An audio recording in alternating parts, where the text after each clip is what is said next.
1절 봅니다. 무지한 말로 이치를 가리우는 자가 누구니까? 내가 스스로 깨달을 수 없는 일을 말하였고 스스로 알 수 없고 헤아리기 어려운 일을 말하였나이다. 내가 말하겠사오니 주여 들으시고 내가 주께 묻겠사오니 주여 내게 알게 하옵소서. 1절 42장 1절 욥이 여호와께 대답하여 가로되 주께서는 무소불능하시오며 무슨 경영이든지 못 이루실 것이 없는 줄 아오니. 2절까지 내용입니다.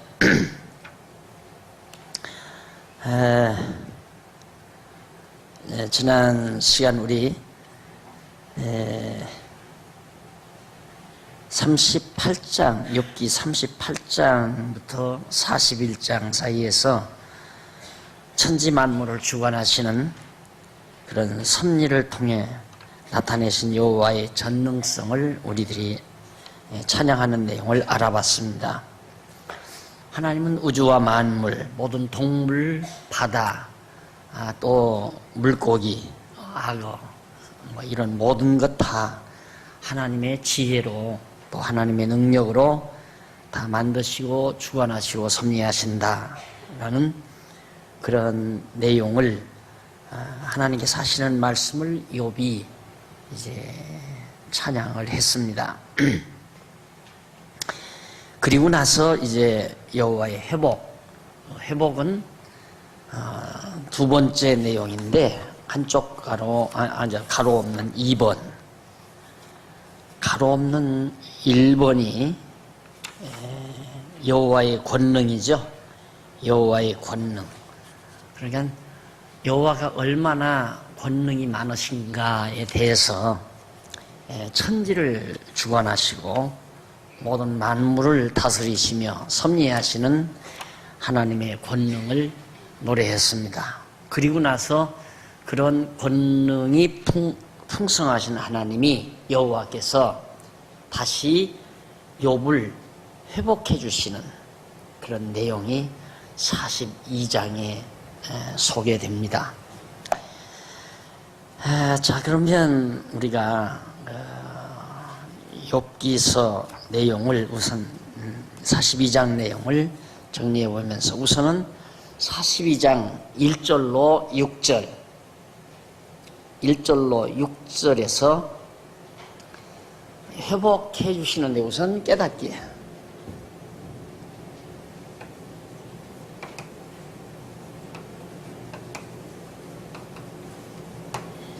거기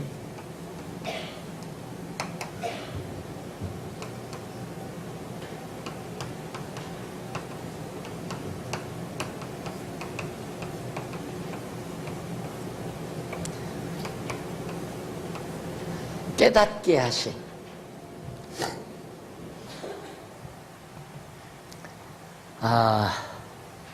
욥이 물론 망하기 이전에도 하나님의 은혜도 알았고 또 하나님을 잘 경외했고 하나님이 칭찬할 만큼 의로운 자였습니다. 그러한 욥에게도 더 깨달을 것이 있었다는 사실을 알 수 있죠. 더 깨달을 것이 있었다는 것. 결국은 하나님께서는 그렇게 의로운 욥을 하나님이 그처럼 재산이 망하고 자녀들이 다 죽고 몸에 병이 들고 그리고 가족들로부터 다 버림을 받고 이런 어려움, 그리고 나중에는 친구들에게로부터 멸시와 조소를 당하는 그런 정말 여건에 욥이 도달하게 되죠. 그리고 나서 하나님께서는 욥의 권능, 하나님께서 하시는 능력을 욥에게 알려주시는, 내가 얼마나 권능이 많으신 자인가, 그걸 천지 만물을 창조하고 모든 만물을 주관하시며 다스리시는 그런 내용들로 욥에게 말을 합니다. 그래서 욥으로 하여금 이제 그렇게 깨닫게 해서 다시 회복해 주신다, 그러니까 더 깨닫게, 더 깊이 깨닫도록 하시는 하나님의 섭리죠. 내가 늘 말씀드리지만 탕자가 나가려고 할 때 아버지가 안 내보낼 수 있습니다. 못 나가게 하면 안 나가는 거죠. 못 나갈 수가 없는 거죠. 그러나 아버지가 사랑하는 탕자를 내보내서 온갖 시련과 역경을 겪게 하신 것은 그게 그리 큰 잘못입니까? 아버지, 나 하고 싶은 대로 좀 살고 싶습니다. 그게 뭐가 큰 잘못입니까? 따지고 보면. 안 그래요? 그런데 그런 생각이 잘못됐다는 것을 깨닫게 하기 위해서는 하나님이 엄청난 대가를 지불하게 하시죠. 욥도 크게 잘못한 것은 없지만 하나님께서 사단에게 그를 맡겨가지고 온갖 시련과 역경을 겪게 한 다음 결국은 깨닫게 하셨다. 우리는 여기서 회복된다는 자체에 관심 많이 두죠. 그러나 저는 회복된다는 그 자체보다는 더 중요한 것이 깨닫게 한다는 데 중요성을 더 둡니다.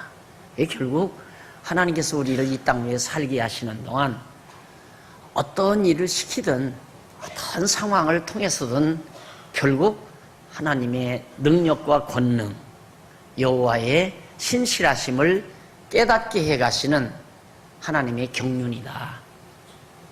그러니까 오늘은 하나님이 나로 하여금 뭘 깨닫게 하실까? 좀 더 하나님을 아는 지식을 얼마나 더 깊게 해 가실까? 라는 생각을 항상 가지고 살면 착각을 안 하죠. 그런데 하나님 나를 언제나 회복시켜 주려는가? 하나님이 언제나 나를 좀 형통하게 해 주려는가? 자기 좋은 쪽으로 자꾸 생각하는, 하나님께서 우리를 이 세상에 보내신 것은 깨닫게 하기 위해서 보내신 거예요. 우리를 이 세상 태어나게 해서 죽는 날까지 살게 하시는 이유도 우리로 하여금 엄청난 무슨 큰 일, 하나님이 기뻐하시는 엄청난 선한 일들을 우리 손으로 하게 하려고 우리를 살게 하는 줄로 착각해요. 천만의 말씀이에요.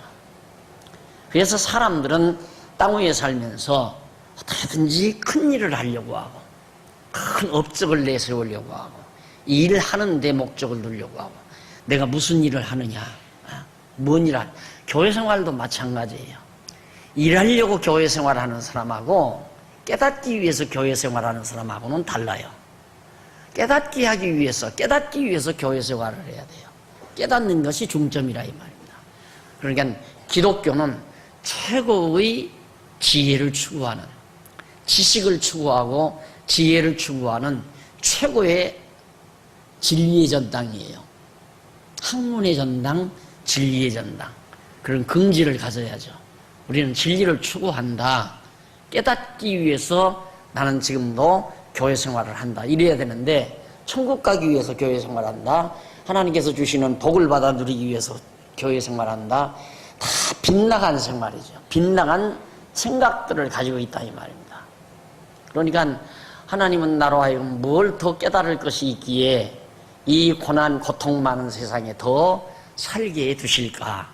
나를 이 세상에 머물러 두시는 것은 깨닫게 하기 위해서 머물러 두시는 것이지 무슨 일을 나로 하여금 이루기 위해서 두시는 것이 근본적으로는 아니다. 왜? 하나님의 능력으로 얼마든지 다 해요. 지구도 하나님이 반토막 낼 수도 있는 거고요. 뒤집어 놓을 수도 있는 거고요. 우주 전체를 다 뒤섞어 버릴 수도 있는 거고요. 씻은 듯이 없어지게도 할 수 있는 거고요. 그런 큰 능력을 하나님이 하실 수 있어요.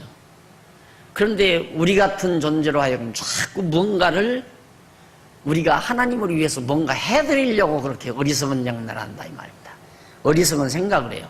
내가 하나님을 위해서 뭔가 해드려야지. 우리가 해드리는 것이 오죽지 않겠습니까? 여러분, 딸내미 시집 보내고 나서 이게 가서 생활하다가 어머니 고마운 생각 알고 집에 와서 친정에 와서 어머니 가만히 계세요. 내가 해드릴게 하고 밥 짓는다고 하는 솜씨가 당장 툴툴 털어버리고 어머니가 가서 해먹고 말지 그거 서툴게 하는 거 보기도 안쓰럽고 같지 않고, 그렇죠. 해봤댔자 맛도 없고. 하나님도 마찬가지예요. 우리가 하는 일이 하나님 앞에 뭐가 그렇게 대단한 일이 되겠습니까? 문제는 우리가 무엇을 얼마나 깨닫느냐, 하나님의 은혜를 얼마나 깨닫느냐. 깨달아야 우리가 하나님의 은혜의 영광을 찬미하는 거죠. 그래서 이 일도 하나님이 우리를 일하게 하시는 것도 깨닫게 하기 위해서 일하는 거지, 일하게 하기 위해서 깨닫게 하는 건 아니다. 꼭 그걸 순서를 바꾸면 안 됩니다. 그러다가 보면 이제 업적주의가 생겨요. 교회 안에서도. 아, 내가 큰 일을 해야지. 하나님 앞에 엄청난 큰 일을 해야지. 얼마나 하나님 앞에 하나님의 은혜를 깨닫고 진솔하게 살아가느냐에 목표가 있는 게 아니라 자기의 영광을 위해서, 자기의 성공을 위해서, 자기의 명성을 위해서, 아, 내가 이만큼 큰 복음 사업을 했다, 이게 아니다는 얘기입니다. 하나님께서 순식간에 온 세계 인류 다 예수 믿고 구원 얻게도 할 수 있는 거예요. 하나님이 얼마든지 한단 말입니다. 그런데 왜 우리로 하여금 이렇게 복음을 증거하게 하고 또 막 전도를 하게 하고 한가? 우리 깨닫게 하려고. 이것이 바로 하나님의 섭니다. 역시 욥에게 모든 시련을 준 것도 깨닫게 하시기 위한 목적이었다. 그래서 당신의 능력이 얼마나 큰가를 하나님께서 욥에게 다 말을 해주니까 욥이 대답 못하는 게 참 많았잖아요. 욥이 대답을 못하는 것이. 그러니까 내가 정말 욥이 깊이 더 깨닫는 거죠. 자기가 많이 아는 줄 알았는데. 그래서 욥기 42장 1절로 6절까지가 깨닫게 하시는 섭리를 통해서 여호와의 전능성을 찬양하는 내용인데, 거기 1절로 2절에 보면 욥이 여호와의 무소불능하심을 인정하며 고백을 드립니다. 무소불능하다. 즉 여호와께 대답하여 가로되 주께서는 무슨 무소불능하시오며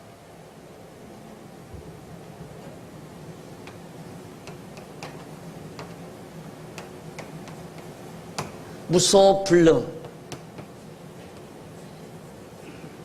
계시지 없는 데가 없고 없는 장소가 없고 그리고 못하시는 일이 없다. 모든 능력이 많다 이 말이죠. 못하시는 일이 없다. 무소불능하시다. 그러니까 하나님은 우주에 충만하시고 못하는 일이 하나도 없어요. 그러니까 욥을 망하기도 할 수 있고 사단을 부릴 수도 있고 사단을 감옥에 가둘 수도 있고 또 욥을 회복시킬 수도 있고 지구를 반토막 낼 수도 있고 지구를 거꾸로 돌 수도 있게 하고 온 별들이 다 떨어져 버리게도 할 수 있고 그런 뜻이에요. 하나님이 못하는 일이 없다. 못하는 일이 하나 있는데 그게 뭐냐면 죄를 못 져요. 왜 죄를 못 지느냐 하면 하나님 하시는 일을 누가 죄라고 할 사람이 없어요. 그러니까 죄를 지을 수가 없죠. 하나님이 무슨 일을 해도 누군가가 하나님 당신 그건 죄요 할 사람이 아무도 없다 이 말이에요. 그러니까 하나님은 죄를 지을 수가 없죠. 당신 좋으신 대로 다 해도 아무도 하나님을 탓할 사람이 없으니까. 그러나 우리 인간은 하나님 싫어하는 대로 하면 하나님이 그걸 죄라고 인정해 버려요. 그래서 우리는 죄를 짓는 거거든요. 그러나 하나님은 죄를 지을 수가 없는 게 누가 하나님 하시는 일을 죄라고 규정할 사람이 없기 때문에, 규정할 자가 없기 때문에 하나님은 죄를 못 짓는 거죠. 그런다 못 하시는 일이 없는 게 아니에요. 뭐든지 다 해요. 만약에 여러분 이웃집 아이가 내 아이를 아무런 잘못도 없는데 그냥 놀이터에서 즐겁게 놀고 있는데 와가지고 귓방울 때리고 발길로 쳤다. 그래서 아이를 아프게 했다. 그러면 당장 혼나죠. 나쁜 짓 했다고. 하나님이 그런 식으로 깡패짓을 한 거예요. 아무런 잘못도 없는 욥을 다 망하게 하고 다 병들게 하고 깡패짓 아니에요 하나님이. 그런데도 누가 하나님을 향해서 잘못했다고 할 수 있는가? 잘못했다고 하는 그 사람을 향해서 바울이 뭐라고 그러냐면, 이 사람아 네가 네 위에 하나님을 힐문하느뇨, 하나님을 잘했다 잘못했다 그렇게 말할 수 있느냐 이 말이에요. 내가 뭔데? 하나님이 아무리 어떤 일을 해도 누구도 하나님 앞에 힐문할 수가 없어요. 하나님 잘했습니다 잘못했습니다 그렇게 말할 때 그럴 자가 아무도 없다. 그래서 하나님이 죄를 지을 수는 없다. 그런 의미에서 죄를 지을 수 없다 이 말이죠. 하나님은 못하시는 일이 없어요. 그걸 욥이 깨닫게 된 거예요. 그러면서 주께서 무수불능하시며 무슨 경영이든지, 어떤 여기서 경영이란 말 거기 나오죠. 메지마란 말이에요. 그 히브리어 바로 나와요. 경영이란 말은 히브리 원문으로 메지마라고 하는데, 이는 선악간의 계획이나 생각 또는 의도라는 뜻입니다. 계획. 선악간, 선하든 악하든 간에 계획, 그리고 생각 또는 의도, 그걸 가리켜서 경영이라고 해요. 하나님께서 경영하신다. 회사 경영자 하면 오너를 말하잖아요.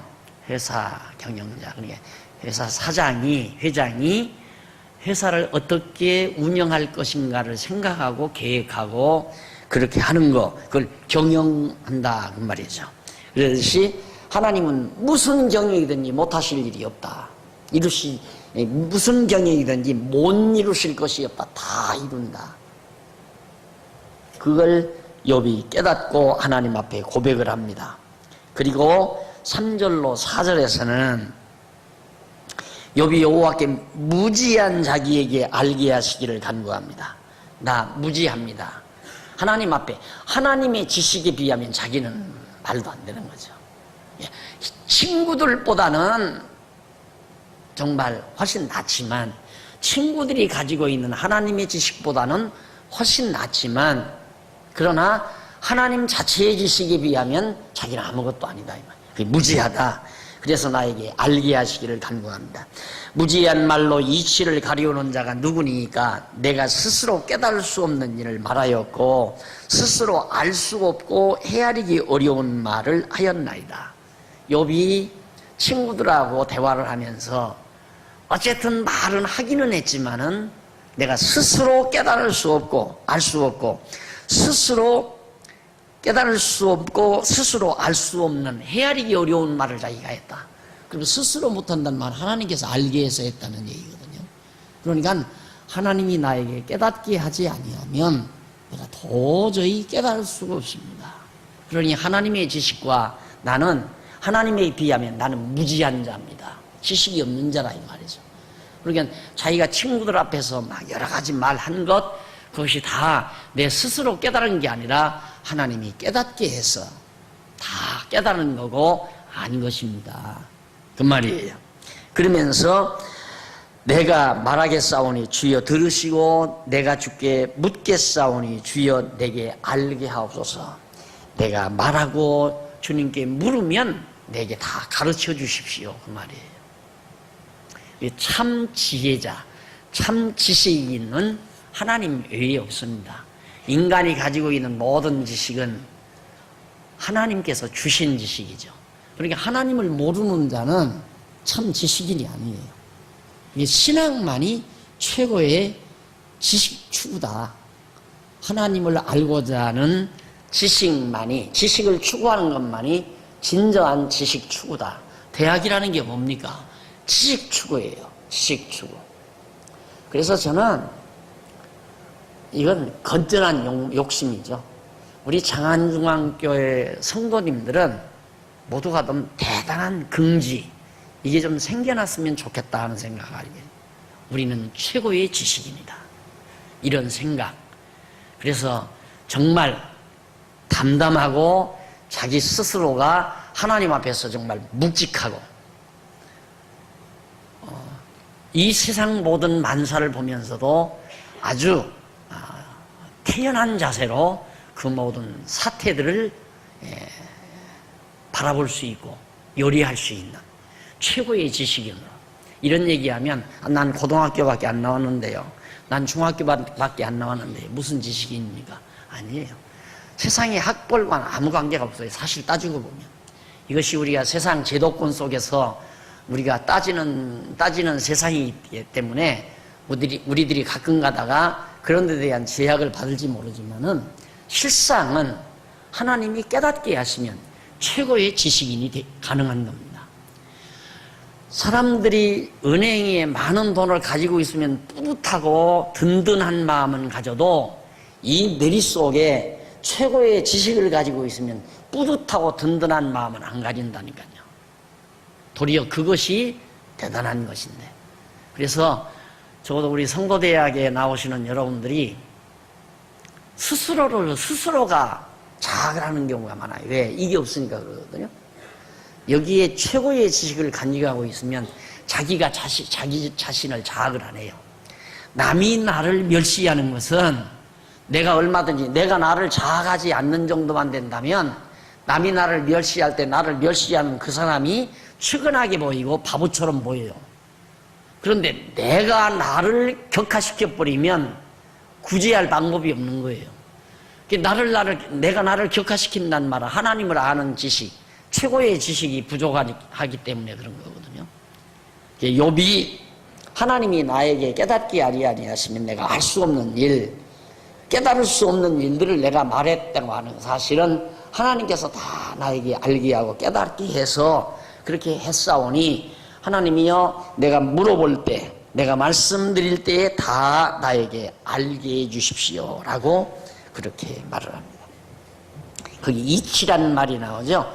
밑에서 5번째 줄 애차라는 말입니다. 애차 3445페이지 밑에서 5번째 중간에 보면 애차가 이치라는 말인데 이는 충고나 계획 또는 모사나 목적 등 의미로 해석이 됩니다. 그러니까 이치를 깨닫게 한다는 말, 그건 하나님의 계획을 깨닫게 한다. 하나님의 모사, 하나님의 그 생각, 지혜, 또 하나님이 하시고자 하는 목적 이런 등등에 대한 이치를 흐리게 한다. 이치를 가리우는 자가 누구니가 무지한 말로 하나님의 목적을 하나님께서는 욥을 깨닫게 하기 위해서 그렇게 망하게 하고 그렇게 병들게 하고 어려움을 겪게 만들었는데 친구들은 하나님의 그 목적을 흐리게 만들어요. 너는 막 죄져서 그렇게 망했다. 너는 죄가 많아서 내가 병든 거다. 넌 막 이제라도 회개해라. 완전히 그 하나님의 그 올바른 목적, 욥으로 하여금 더 깨닫고 업되게 하기 위해서 업시키려고 그렇게 하나님이 시련을 주신 것인데 그 목적을 자꾸 흐리게 만든다 이 말이에요. 그 친구들이 그 짓을 한 거 아니에요. 그러니까 욥이 그런 말을 하면서 하나님이여 내가 스스로 깨닫지 못하고 알 수 없는 일들을 하나님이 알게 해서 말했습니다. 이제 또 말하겠사오니 또 모르면 묻겠사오니 나를 하여금 깨달아 알게 해주십시오 라는 말이죠. 그리고 5절로 6절 봅니다. 욥이 귀로 듣던 줄을 눈으로 본다며 하나면서 회개하는 내용입니다. 내가 주께 대하여 귀로 듣기만 하였었더니 이제는 눈으로 주를 배움나이다. 그러므로 내가 스스로 하나고 댓글과 제 가운데서 회개하나이다. 대단한 얘기죠. 문제는 이겁니다. 예를 들면 내가 아버지가 그럽니다. 내가 너를 위해서 이쁜 아파트 하나 마련했다. 아들에게 그랬어요. 아버지가 아버지 말만 들었죠. 믿죠. 아버지가 내 아파트 마련했구나. 믿어요. 그 말만 듣고도. 그런데 가보자. 왜 가봐요? 믿었으면 됐지. 뭐로 가봐요? 달라요. 귀로만 듣는 거하고 아버지가 실제로 사놓은 아파트를 가서 눈으로 보고 문 열고 들어가서 둘러보는 거하고는 분위기가 다르고 감각이 다르다고 말해요. 우리의 신앙도 마찬가지죠. 여러분들이 지금 이렇게 성경 강의를 통해서 귀로 듣고 믿어질 수도 있어요. 그러나 그런 하나님이 여러분의 눈으로 보여야 되는 것은 실제로 경험 속에서 나타나게 되는 거예요.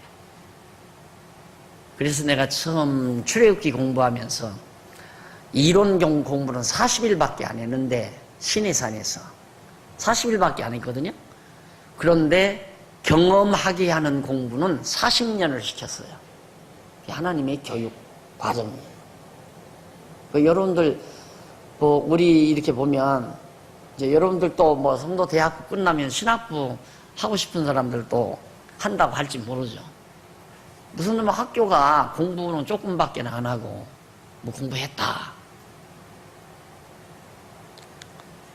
경험이다 공부예요. 그러니까 내가 그러잖아요. 교회 주일날마다 나오셔서 말씀을 들어도 지금 신앙이 자라나는 거고, 그렇게 해서 하나님이 가르치기도 하고, 교회 안 나오고 지금 잠시 교회 생활을 중단하고 살아도 택한 백성이면 하나님이 지금 그분 생활을 통해서 하나님이 교육을 시켜요. 경험을 통해서. 그러니까 저는 가끔 그런 생각을 하죠. 누가 안 나온다. 언젠가는 나올 수도 있다. 왜? 더 깨닫고 나올 수도 있다. 그러면서 기다리잖아요. 나가신 분들, 지금도 나가 있는 분들을 가끔은 기다려요. 혹시나 하고 오게 돼 있어요. 옳지 않은 오게 돼 있다 이 말입니다.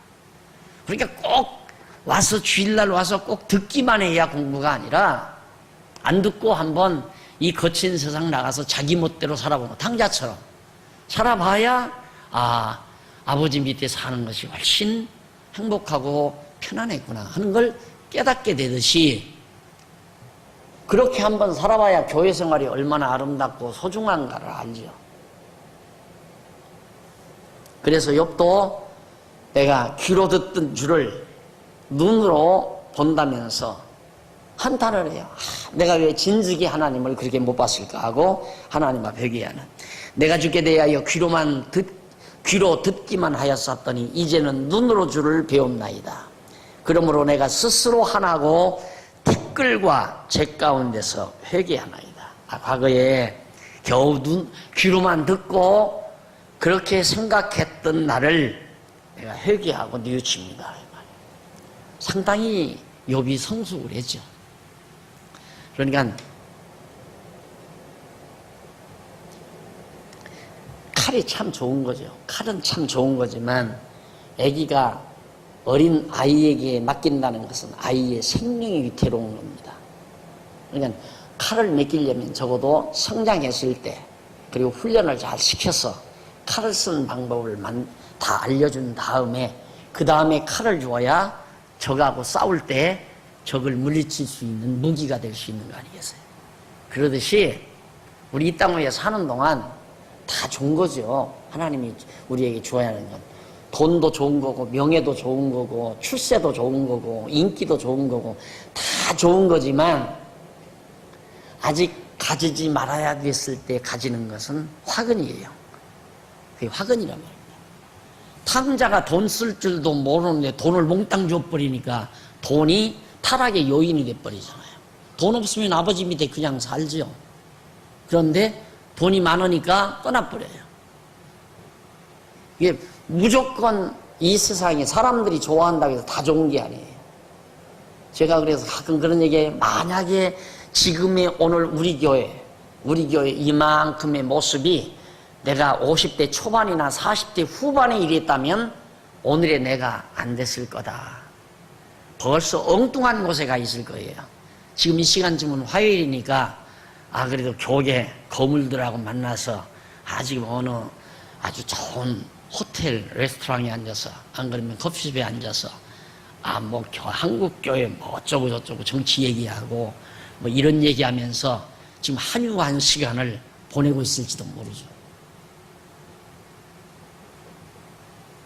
여러분, 그렇기 때문에 하나님께서 우리를 우리 되게 하시기 위해서 뺐을 때는 뺏어가시고 줄 때는 주고,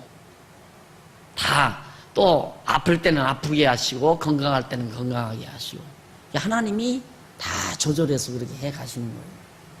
욥을 좀 더 업시키기 위해서 하나님께서는 욥에게 많은 시련을 준 다음, 그 다음 이제 하나님께서 회복해서 깨닫게 해가지고 회복시키잖아요. 마찬가지로 예수님께서도 낮고천한 이 땅에 오셔서 정말 천대와 멸시 다 당하죠. 그리고 십자가의 고난도 겪고, 그리고 나서 영광의 보좌에 앉히잖아요. 승천해서 영광의 보좌에 앉도록 하나님께서 이끌어 가십니다. 오늘 우리도 그렇게 우리가 그리스도와 함께 죽고 그리스도와 함께 살죠. 그래서 많은 고난도 겪게 하고, 그 고난 이후에 우리로 하여금 귀로만 듣던 하나님을 눈으로 보고 살 수 있도록 그렇게 업시키는, 예수님께서 승천하셔서 항상 하나님 보좌 우편에서 하나님을 모시고 하나님과 더불어 사는 그런 아름다운 삶을 살게 하기 위해서 죄 없으신 예수를 땅에 보내서 고난을 겪게 만드시는 그런 하나님의 섭리의 한 단면이, 한 모습이 욥의 생애에 담겨 있음을 우리가 알 수 있습니다. 여기서 이제 47페이지 한한단 말이 나오죠. 한한단. 조금 더 거기 앞에 보고요. 46페이지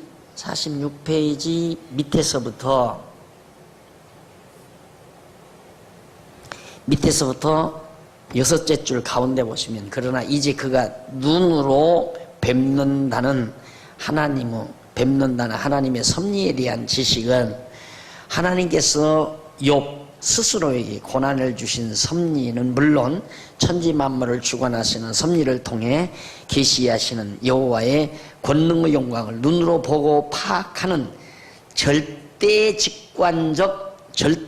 직관적인 성숙된 지식이다. 무엇을 보아도 하나님이 보이는, 하늘에서 내리는 한방 눈송이를 보아도 하나님의 영광이 보이는 그런 지식으로 성숙되는, 푸른 나뭇잎이 붉게 물들어가는 단풍잎 하나 속에서도 하나님의 능력의 영광을 바라볼 수 있는 눈이 뜨이는, 그게 이제 굉장히 그걸 직관적인 절대지식이라고 할 수 있죠. 무엇을 보아도 하나님이 보이는, 그래서 범사, 어떤 일을 보아도 하나님이 인정이 되고 어떤 대상을 보아도 하나님이 보이는 이런 지식, 그것이 절대지식이다.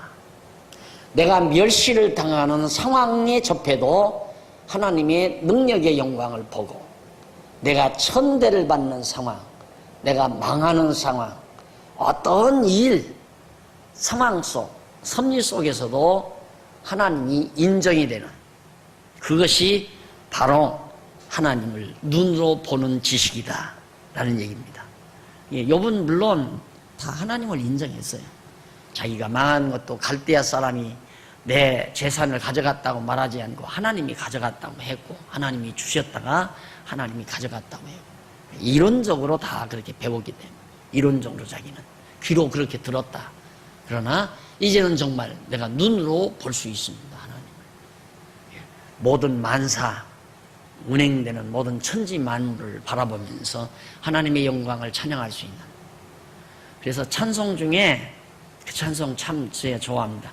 온천하 만물으로 내 주를 찬양하여라. 참 곡도 좋고 내용 가사도 참 좋죠. 온 천지 만물 자체가 하나님의 영광을 우리에게 전달해 주는, 그렇게 여러분들이 보고 산다면 하루하루의 삶이 슬이 있을 겁니다. 사는 힘도 있고. 여러분 집에서는 요만한 조그마한 텔레비 화면 속에 나오는 그림을 보고 좋아하죠. 영화관에 가면 상당히 큰 화면 속에 나타난 그림을 보고 즐기잖아요. 그런데 이 엄청난 하나님의 우주 공간 속에서 펼쳐지는 이 하나님의 영광의 이 드라마는 우리들이 못 보는 경우가 많다. 그걸 보고 살 수 있는 눈이면 세상도 살만한 것입니다.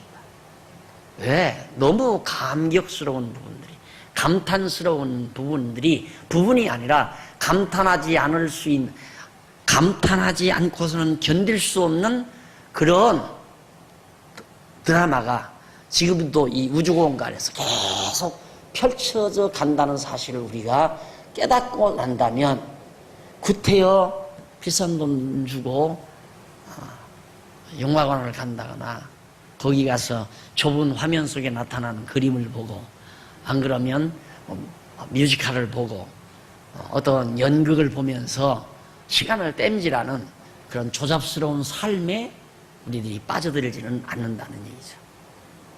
그것이 곧 눈으로 보고 산다는. 자, 그 다음 이제 이쪽 47페이지에 보면 위에서 여섯째 줄 보면 그래서 그는 자기 스스로를 한하고란 말이 나와요. 한하고. 한한다는 말은 마스란 말이에요. 히브리어 나오죠. 이는 증오하다 또는 경멸하다, 싫어하다. 내가 그렇게 했다는 것이 난 싫습니다 이 말이에요. 한했다, 한탄했다, 한했다. 예.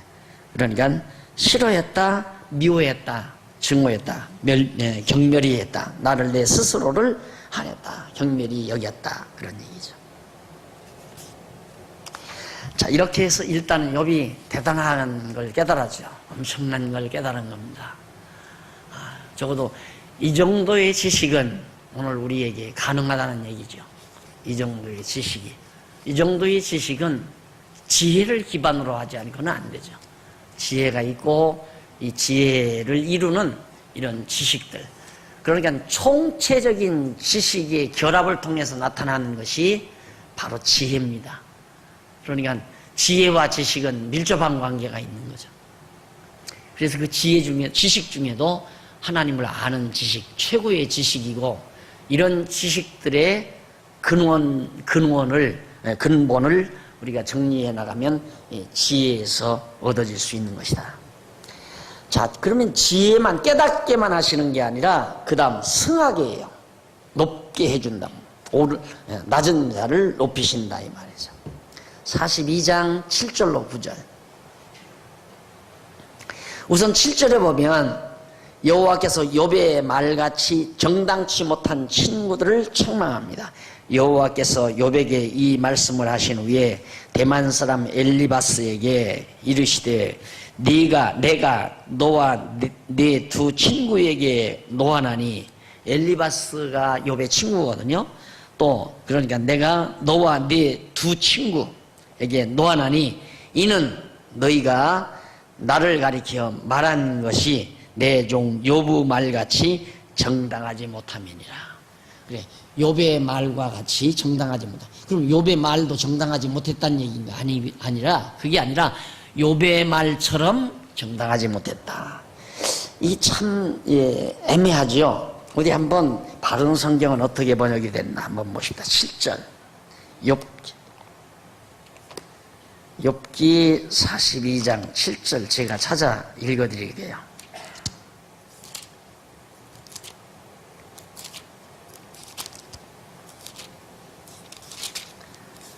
(42장 7절) 가만있어. 42장 7절. 여호와께서 욥에게 이같이 말씀하신 후에 대만 사람 엘리바스에게 말씀하셨다. 내가 너와 네 두 친구에게 진노하니 이는 너희가 나에 대해 말한 것이 내 종 욥처럼 옳게 말하지 못했기 때문이다. 훨씬 번역이 잘 돼요. 욥처럼. 욥같이가 아니라 욥처럼. 욥은 아주 정당하게 말을 잘했는데 너희들은 욥처럼 그렇게 정당하지 못한 말을 했다. 여기 결론 나잖아요. 그러니까 욥의 친구들의 말은 욥의 말하고 전혀 달라요. 토론에서 욥이 다 이긴 거예요. 이게 하나님께서 마지막 나타나서 이게 세미나예요. 지금 세미나 한 거거든요. 하나님이 딱 이제 판결자가 딱 있고요. 있어가지고 욥이 말하면 친구들이 또 말하고, 욥이 말하면 친구들이 말하고, 이 친구가 끝나면 저 친구가 또 나와서 토론을 하고, 이렇게 토론을 막 벌리면서 자기 주장들을 펼쳤는데 마지막에 그 주장만 펼치고 그냥 끝나면 어떻게 돼요? 그러니까 마지막 이제 교수가 나와서, 지도 교수가 나와서, 누구누구 이론은 어떻고, 누구누구 논리는 어떻기 때문에 어떤 이론이 정당하다라고 이렇게 교수가 판가름을 해주는 방법. 이걸 이제 세미나식. 대학원에 가면 대부분 대학에서도 공부를 그렇게 해야 되지만 우리나라는 대학원에 가도 일방적으로 강의해서 가르치는 경우가 많아요. 근데 우리 지금 성도대학에서도 그렇게 세미나를 하면 좋죠. 여러분들이 욥기서를 연구하고 와서 발표하고 또 누가 와서 이렇게 발표한 다음 내가 앉았다가 나와서 누가 발표한 것은 어느 부분을 잘못 해석한 거고 어느 부분이 잘못된 거고 그래서 총체적으로 딱 결론 내려주면 좋은데 이렇게 되자면 공부 시간이 오래 걸려야 되잖아요. 그래서 여러분들에게 미리 복습하고 오라는 거거든요. 복습 안 하고 여기 와서 내 말만 들어버리면 여러분들의 두뇌가 발달을 안 해요. 여러분의 두뇌 발달이 돼야 되는데 두뇌 발달이 되려면 예습을 해야 돼요. 미리 예습을 해서 내가 모르겠는 걸 그리고 잘 해석하기 참 어려운 부분을 이렇게 체킹해 가지고 와서 그 부분을 유심히 강의를 들으면 그냥 쏙쏙 들어오죠. 일단 내가 이건 모르겠다 하고 의문을 가지고 와서 듣다가 답을 얻은 그 답은 평생 안 잊어버려요. 그러니까 아이들이 학생들이 공부 잘하는 방법은 미리 예습을 통해서 알 건 알고 모를 걸 집중적으로 의문을 가지고 교수 강의를 듣는 태도. 그 방법이 가장 공부를 쉽게 잘할 수 있는 방법입니다. 근데 일방적으로 혼자서 달달달달달 하는 것은 재미도 없고 또 교수 강의를 일방적으로 그냥 듣고 관심 있는 거 듣고 관심 있는 거 말고 우리 성도대학 교육에 그런 경우가 많잖아요. 강의를 하면 남는 건 11조 안 해도 된다더라. 그 얘기만 남아요. 또 남는 거 율법 안 지켜도 된다더라. 주일날도 나오고 싶으면 나오기 싫으면 그 말만 들리는 거예요. 왜? 그동안 신앙생활하면서 그것 때문에 막 지겨웠으니까 그 말만 쏙 들어오거든요. 그리고는 다른 얘기는 안 들어가는 거야 잘. 그것이 한이에요. 그래서 여러분 젊은 분들이 많으니까 집에서 꼭 예습을 해가지고 와야 한다. 여기 욥의 이론이 정당하다는 것을 하나님께서 이제 이렇게 손을 들어준 거예요. 그리고 42장 8절에서는 여호와께서 세 친구에게 욥을 통해 번제 드리라고 명하십니다. 그런즉 너희는 수송아지 7과 수양 7을 취하여 내 종 욥에게 가서 너희를 위하여 번제를 드리라. 내 종 욥이 너희를 위하여 기도할 것인즉 내가 그를 기쁘게 받으리니 너희의 우매한 대로 너희에게 갚지 아니하리라. 자, 친구들이 얼마나 우매한가. 우매한 자, 우매하다. 그러니까 여러분 지금 가만히 생각해 보십시오. 한국교회 성도들이 얼마나 우매한가. 거의 다 욥의 친구들처럼 알고 있잖아요. 거의 다 우매한 자들이죠. 그러면 여러분들이 뿌듯할 만하잖아요. 절대 기죽지 말고 기가 살아야죠. 우리는 최고의 지식입니다. 그냥 교만하라는 말이 아닙니다. 내가 얼마나 대단한 지식을 하나님께로부터 얻었는가를 그걸 아셔야 된다니까요. 예를 들어서 학교 등교하는 놈이 아버지가 갑자기 고등학교 다니는 놈한테 딱 10만 원짜리 수표 하나 딱 주면서 친구들하고 점심 먹으라 하고 딱 줬다 이거예요. 그거 딱 받아놓고 얼마나 든든하게 하고 나가겠습니까? 그게 늙는 날까지 죽는 날까지 사람들이 그런 식이에요. 내오주머니에 돈 많으면 뿌듯하고 돈 없으면 어깨가 구부러들고 목소리부터 작아져요. 그 다음 호주머니에 돈 많으면 목소리부터 커져. 허허하고.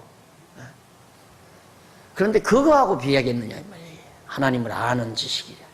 최고의 지식입니다. 지금 얼마나 물론 안 믿는 사람들은 더 말할 것 없죠. 안 믿는 사람들이 신의식이 있다면 나쁜 이다면 벌 받는다. 이건 다 공감하고 있는 거니까. 그런데 예수를 믿는다고 하는 그리스도인들도 전부 욥의 친구들처럼 우매한 지식을 가지고 있잖아요. 근데 여러분들은 지금 욥기를 공부하고 지금 성경을 공부하면서 얼마나 고도의 지식, 최고의 지식을 여러분들이 지금 얻고 있느냐. 뿌듯해야죠. 가슴이 확 벌어져야죠. 그리고 목소리가 저 배미창에서부터 나와요. 욱 구구하고. 기어 들어가는 목소리로 할 게 아니라. 그렇게 당당하고 아주 정말 뿌듯하게 여러분들이 세상을 이기며 사는 모습을 보고 싶은 게 제 소원이고, 그것이 제 목표의 한 목적의 단면이라고 볼 수도 있죠. 한 부분이라고. 여러분들이 하나님을 아는 지식. 그래서 저는 점점 교회라고 하는 것도요, 자꾸 이제 세월이 가면서 저도 이 찌들린 이끼가 잔뜩 묻은 원래의 모습이 아니라 그 모습 속에 역사의 흐름과 함께 막 이끼들이 잔뜩 깨가지고 본래의 모습이 흐려졌다 이 말입니다. 자꾸 진리에 의해서 그 이끼들이 벗어나니까 교회의 참모습이 뭔가가 자꾸 마음에 이제 이렇게 드러나요. 간단해요. 교회는 복잡한 게 아니에요. 그냥 진리 지키고 진리를 전하는 것. 그리고 오직 그냥 하나님의 택한 백성들에게 하나님의 말씀을 순수하게 가르치는 것 이상도 이하도 아니다. 그래서 내가 계속 늘 시간만 있으면 공부 안 할 테면 여기 오지만 왜? 물 흐리니까. 학교도 우등생들만 자꾸 선별해서 뽑는 이유가 뭡니까? 학교 수준을 높이려고 그러는 거거든요. 그래서 몇 점짜리를 뽑느냐, 몇 점까지를 뽑느냐에 따라서 학교의 그 수준이 석차가 매겨지잖아요. 차서가. 그러듯이 공부 안 하는 사람이 우리 교회에 오면 우리 교회에 흐려져 버리니까. 숫자가 적어도 진짜 진리를 추구하는 사람들만 모여서 열심히 공부하고 정말 하나님을 눈으로 보는 자들, 거기에서 기독교 문인도 태어날 수 있고 기독교 역사가도 나올 수 있고. 왜? 역사가 눈에 보이니까 기독교 사학자가 나올 수 있잖아요. 기독교 정치학자가 나올 수 있고 기독교 문학자가 나올 수 있고 기독교 경제학자가 나올 수 있고. 제 꿈은 그거죠. 나온다 이거죠. 반드시 나올 수 있다. 고도의 지식에 의해서 그걸 정리하고 나가는 것이 성경신학이라는 얘기입니다. 그 다음 이제 그래가지고 우매한 대로 너희에게 갚지 아니하리라. 이는 너희가 나를 가리켜 말한 것이 내 종 욥의 말같이 정당하지 못함이니라. 욥의 말처럼 정당하지 못했다. 그러니까 너희들은 욥에게 가서 제사드리라. 그러면 내가 너희들의 죄를 다 용서해 주겠다. 그런 얘기입니다. 그 다음 42장 9절에 보면 여호와께서 친구들을 위해 번제 드린 욥을 기쁘게 받으셨다고 그러죠. 이에 대만 사람 엘리바스와 수아 사람 빌닷과 나아마 사람 소발이 가서 여호와께서 자기들에게 명하신 대로 행하니라. 여호와께서 욥을 기쁘게 받으셨느니라. 하나님께서 욥을 연락하시고 친구들의 모든 어리석음도 다 면제해 주었습니다.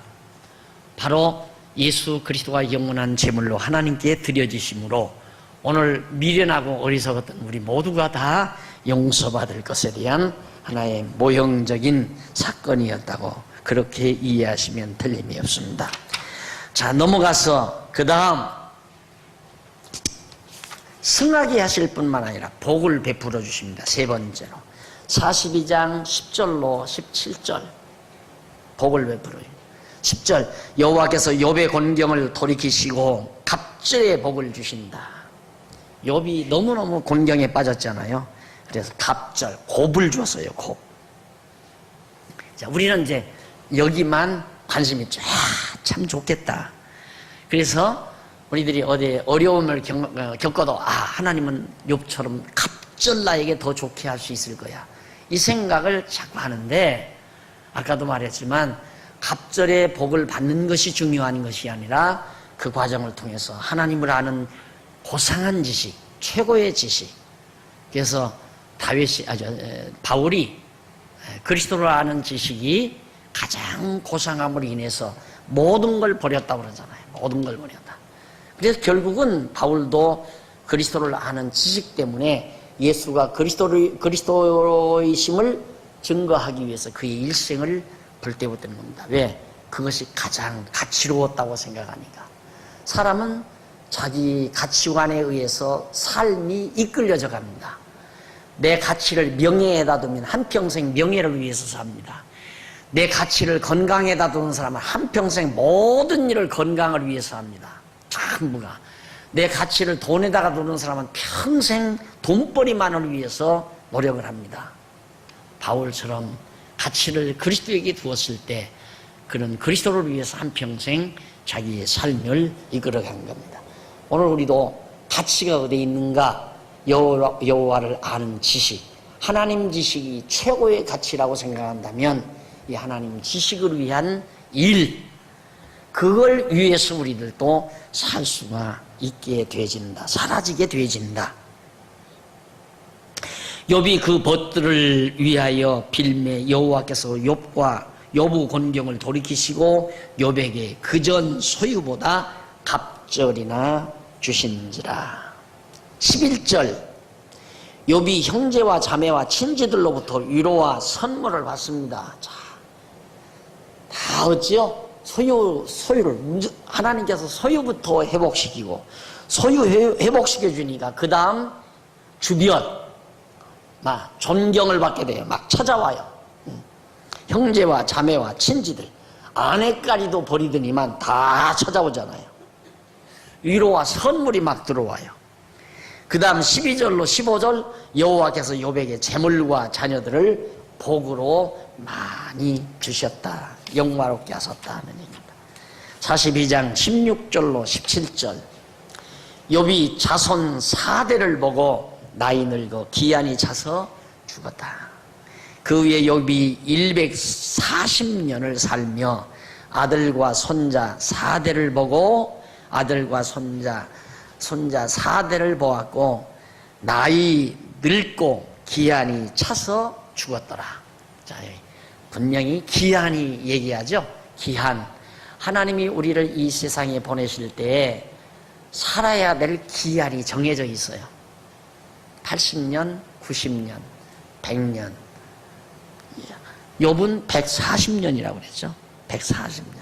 기한이 딱 정해진 기한 살게 돼 있어요. 그 하나님 여호와 의지하고 살면 거기에 다 포함이 되는 거죠. 건강에 대해서 두려울 것도 없고, 굶어 죽을까 봐 두려워할 것도 없고, 멸시천대 받을까 봐 두려울 것도 없고, 사람이 죽을까 봐 두려운 게 가장 두렵잖아요. 그런데 하나님이 정하신 기한 되기 전에 안 죽는다. 기한 되면 죽는다. 기한 되면 죽는다는 대전제하에 살면 죽음도 두려울 것 없는 거예요. 어차피 하나님께서 기한 되면 날 불러가시는 것이 분명하니까. 그래서 그런 문제에 대해서는 소소하게 자잘구리하게 우리의 신경을 끄고 살 수밖에 없는 거죠. 여호와 하나님을 알게 되면. 그래서 사람의 삶의 모습이 달라지게 되어지는 겁니다. 자, 이렇게 해서 일단 욥의 모든 생애를 통한 하나님의 주권성 찬양이 마무리가 지어졌습니다. 그래서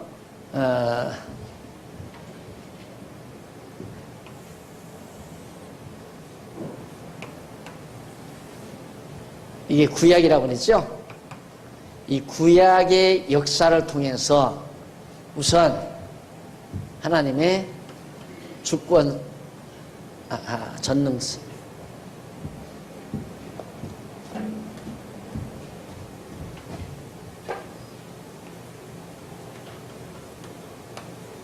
전능성, 신실성, 그 다음 주권, 신실성, 잠언, 주권성, 그 다음 전도, 영원성, 그 다음 자비성.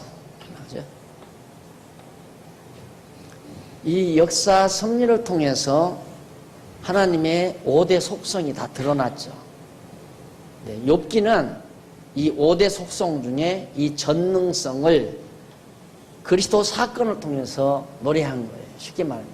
예, 그리스도 사건을 통하여 하나님의 전능성이 드러났다. 그러니까 이 모든 이스라엘 구약시대 역사는 오실 예수 그리스도에 대한 언약이었기 때문에 이런 역사 속에서 나타난 하나님의 속성은 예수 그리스도 사건을 통해서 다 드러나는 거예요. 그런데 전능성은 어떻게 드러났느냐? 하나님께서 죽이고 살리고 욥을 망하게 하고 흥하게 하고 멸하시고 회복시킴으로 하나님의 전능성을 드러냈듯이 예수 그리스도를 십자가에서 죽게 하시고 다시 부활케 하심으로 하나님의 전능성을 십자가 사건을 통해서 드러내셨다. 신실성은 시편 공부하고 또 얘기하죠. 신실성도 여기 다 드러내요. 5대 속성이 전부 다 그리스도 사건을 통해서 드러나게 되어 있습니다. 자, 지난번 우리 확인했듯이 57페이지 하나님과 인간과 사단의 관계도 지난번 설명드렸죠. 제일 위에 큰 동그라미가 하나님의 영역이라고 가상을 하십시오. 그리고 그 안에 하얀 동그라미 작은 거 있죠. 그건 영화롭게 되어진, 완전히 부활해서 영화롭게 되어진 인간의 모습을 구도로 그려 넣은 겁니다. 중생한 성도가 육체의 장막을 벗고 신령한 몸으로 부활한 자, 그게 바로 완전히 하나님의 영역 안에만 들어온 것이 영화인이에요. 영화롭게 되어진 자. 그 다음 이제 중생인, 오늘 우리들이 중생인이죠.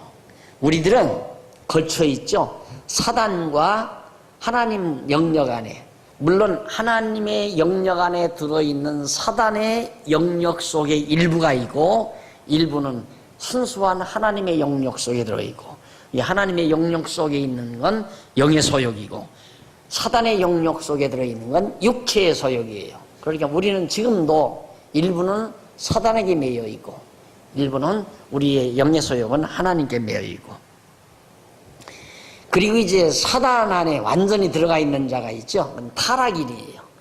예수도 믿지 아니하는 자, 완전히 불신자들, 그 사람들은 완전히 사단의 조종을 받아서 합니다. 그러니까 그 사람들은 전부 사단이 시키는 대로 시기하고 질투하고 경쟁하고 욕심내고 전부 그걸로 살잖아요.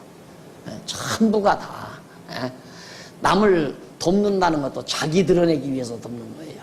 내가 이렇게 선한 일 했다, 자기 자랑하기 위해서.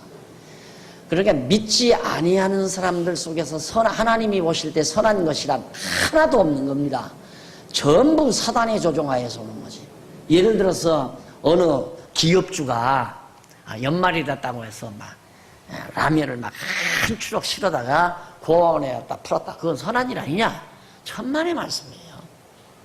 자기 돈 벌었으니까 모든 사람에게 존경받기 위한, 나는 이렇게 사회를 위해서 좋은 일 한다, 이거 업적 내기 위해서 하는 얘기예요. 그러니까 똑같아요. 목사가 교회 안에서 자기 업적 드러내기 위해서 뭘 자꾸 하려고 하는 거, 그건 아니죠.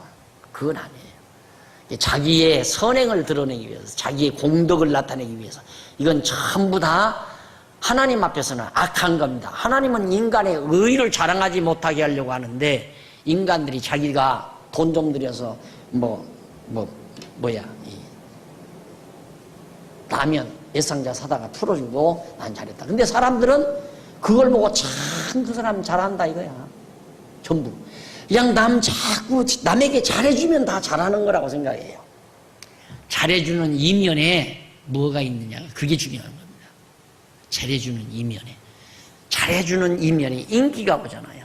그 인기로 자기의 포지션이 굳어지는 거예요. 그런 걸 못 보면 막 잘해주는 그 자체만 보고 훌륭하다, 참 잘한다, 이렇게 평가가 나오는 거죠. 이게 진짜 하나님의 사랑으로, 하나님의 사랑이 강권해서 하는 건지, 그렇지 않으면 내가 내 포지션을 유지하기 위해서는 이렇게 해야 여기서 살아남는다, 이래서 사람들에게 인정받기 위해서 그렇게 해가는 건지, 그건 하나님이 아시죠. 하나님. 그렇기 때문에 자기 드러내는 것처럼 어리석은 게 없습니다. 자기 드러내는 것처럼. 자기 드러내려고 하면 안 돼요. 그냥 기쁘고 즐거워서 하나님의 사랑으로, 그렇게 해가는 거하고 자기 드러내기 위해서 하는 거하고는 전혀 다릅니다. 안 알아주면 안 해요. 그런 사람은. 인정 안 해주면. 바울은 인정하든 말든 하잖아요. 그래서 인간의 세 종류, 영화인, 중생인, 타락인. 자, 이렇게 해서 일단은 잠언서가 다 끝이 났는데요.